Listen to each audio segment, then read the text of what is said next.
बानो काफ़ी ज़्यादा परेशान होती है और अपनी माँ से कहती है कि आपने जो बातें इर्सा से की हैं, आपको ये बातें नहीं करनी चाहिए थी। आप नहीं जानते हैं कि इर्सा इस तरह की लड़की नहीं है।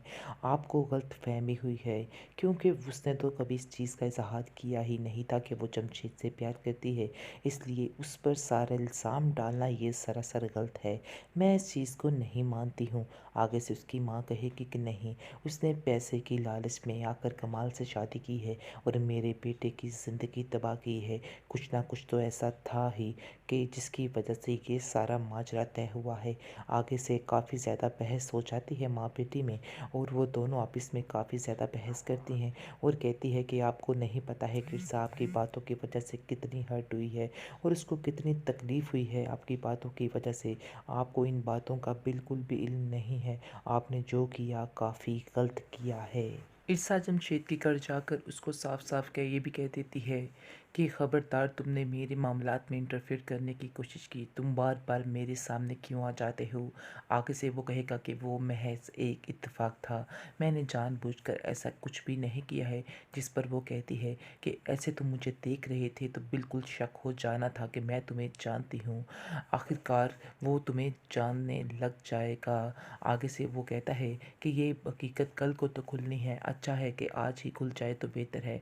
आगे से ईर्षा कहती है कि इसका मतलब है कि तुम मेरे घर को ख़राब करना चाहते हो, इसके अलावा तुम्हारा और कोई भी प्लान नहीं है।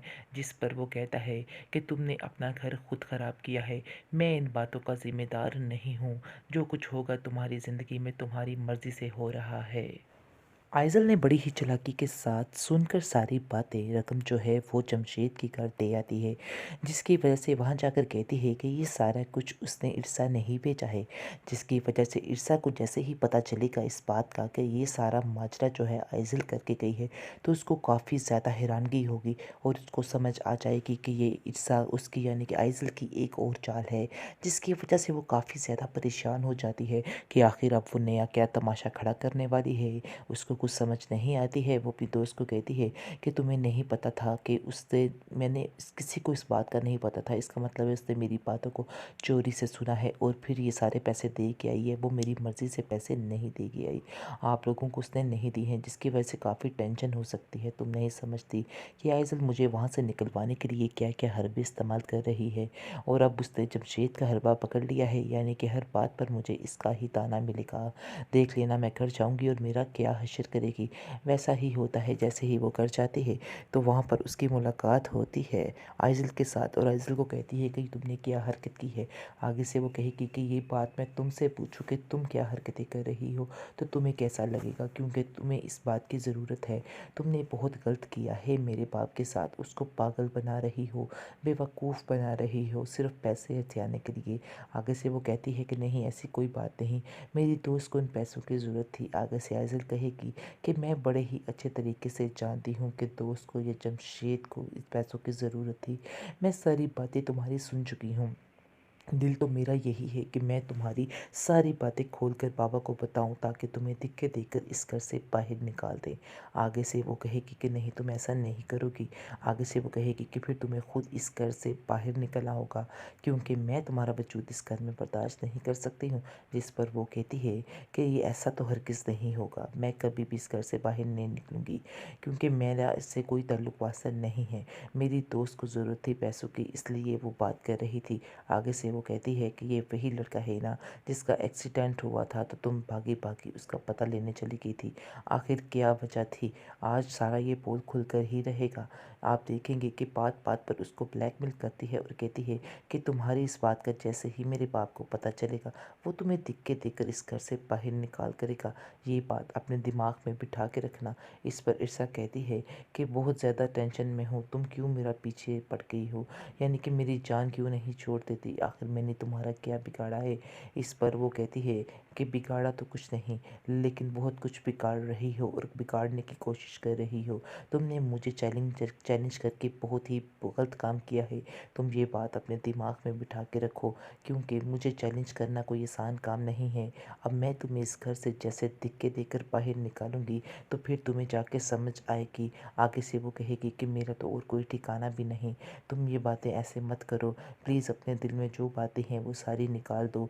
मैं सब कुछ भूलने के लिए तैयार हूँ जो कुछ तुमने किया, और तुम भी भूल जाओ और मुझे एक्सेप्ट कर लो।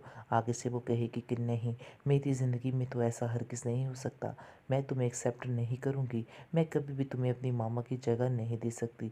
आगे से ईर्षा उसको कहेगी कि अपनी माँ की जगह बेशक ना दो, लेकिन मुझे कमाल साहब की बीवी की हैसियत से ही इस घर में रहने दो और वही रिस्पेक्ट दे दो।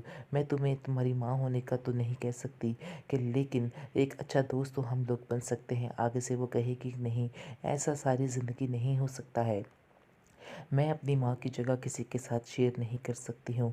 वैसे भी मेरी मर्ज़ी ही नहीं थी कि मेरी बाप की किसी के साथ शादी हो, क्योंकि मैं अपनी माँ की जगह किसी को नहीं देना चाहती। इसलिए बस तुम यहाँ से चली जाओ, वरना तुम्हें इस कदर ज़लील करके इस घर से बाहर निकाल करूँगी कि तुम सारी ज़िंदगी याद रखोगी और पछताती रह जाओगी कि तुमने मेरी बात को क्यों नहीं माना है। इसलिए बेहतर यही है कि खुद ब खुद यहाँ से चली जाओ। ट्रॉमा से और किस एपिसोड में आप देखेंगे कि कमाल जो है वो काफ़ी ज़्यादा अहमियत देना शुरू हो जाता है ईर्षा को, लेकिन कहीं न कहीं वो सासे कमतरी में मुब्तला होता है कि वो उम्र में उससे काफ़ी ज़्यादा छोटी है। इस पर उसकी फूफो उसको समझाती है कि ये बातें अपने ज़हन में मत लाओ, अपने ज़हन से इस तरह की बातों को निकाल दो, इन बातों का कोई भी फ़ायदा नहीं है। अब वो ये समझो कि तुम्हारी बीवी है और ये बात तुम्हें अपने ज़हन में रखनी पड़ेगी, जिसकी वजह से कमाल जो है वो काफ़ी तसल्ली में आ जाता है। आप देखेंगे कि जैसे ही उसकी फूफो उसके घर में कुछ दिन के लिए रहने के लिए आती है, क्योंकि आइज़ल ने तो उसके दिमाग में डाला होता है कि ये लड़की ठीक नहीं है, लेकिन जैसे ही वो इन दिनों रहेगी ईर्षा के पास तो उसको अंदाज़ा हो जाएगा कि ईर्षा बहुत ही अच्छी लड़की है, और इस तरह से हर बात में वो ढाल बनकर खड़ी हो जाया करेगी ईर्षा के लिए।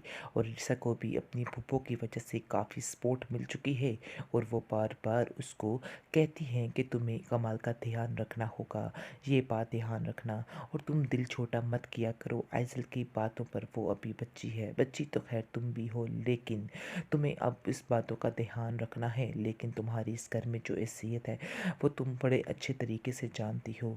आगे से वो कहती है कि कमाल तुमसे बहुत ज़्यादा प्यार करता है और तुमसे मज़ीद करेगा, लेकिन तुम्हें उसकी हर बात का ख्याल रखना होगा और आइज़ल की छोटी छोटी बातों को इग्नोर करना होगा। इग्नोर किए बगैर कुछ भी नहीं हासिल हो सकता है।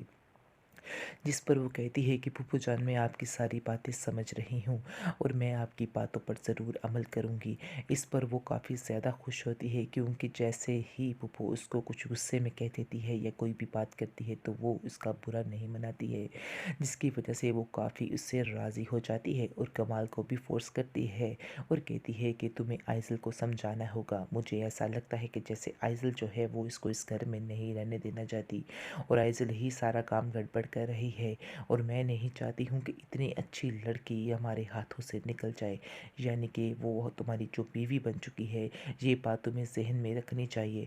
वो तुमसे काफ़ी ज़्यादा प्यार करती है और तुम्हारा ख्याल इतना रखती है, और तुम्हें भी इस चीज़ की कदर करनी चाहिए। आगे से कमाल कहता है कि मैं उसकी बहुत ज़्यादा कदर करता हूँ, बहुत इज़्ज़त देता हूँ उसको, इसलिए तो उसकी हर बात मानने को तैयार हूँ। आगे से वो कहती है कि नहीं, इसके साथ साथ तुम आइज़ल को भी पूरा पूरा वक्त दो, ताकि आइज़ल को महसूस ना हो कि वो अकेली रह चुकी है। इस पर वो कहता है कि आइज़ल की अपनी जगह है और ईर्षा की अपनी जगह है। ये बात आइज़ल और ईर्षा दोनों को बड़े ही अच्छे तरीके से समझनी होगी, लेकिन मैं जहाँ तक समझ पाया हूँ, आइज़ल जो है कभी भी ईर्षा से दोस्ती नहीं करेगी। उसने कहा तो है मुझसे कि वो ईर्षा को दिल से कबूल कर चुकी है, लेकिन मुझे पता है कि ये इसमें कोई हकीकत नहीं है। वो उसको दिल से कबूल नहीं करती है और ना ही अपना कुछ मानती है, क्योंकि मैं जानता हूँ कि वो अपनी माँ से बहुत ज़्यादा प्यार करती है और अपनी माँ को आज तक भूल नहीं पाई है। जिस पर उसको कहती है ईर्षा कि आप फ़िक्र मत करें, आहिस्ता आहिस्ता सब ठीक हो जाएगा।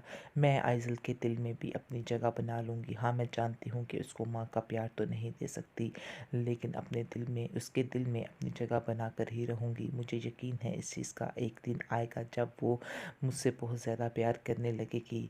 आगे से वो कहेगा कि मुझे इस बात का यकीन है और मुझे तुमसे इसी अक्लमंदी की तवक्को भी थी। इसके बाद आप देखेंगे कि उसकी फूफो जो है सारे घर की ज़िम्मेदारी जो है वो ईर्षा के हाथ कर देती है और कहती है कि तुम उस घर की बहू हो और तुम्हारा ये घर है और तुम्हारा फ़र्ज़ बनता है कि तुम हर चीज़ पर ध्यान रखो, यानी कि हर चीज़ जो है तुम्हारे अंडर ही हो, ये बात आइज़ल को पसंद नहीं आती और वो अपनी फूफो को साफ साफ कह देती है कि ये आपने क्या कर दिया है। अब जबकि आई है आप ईर्षा को ही अहमियत दे रही हैं।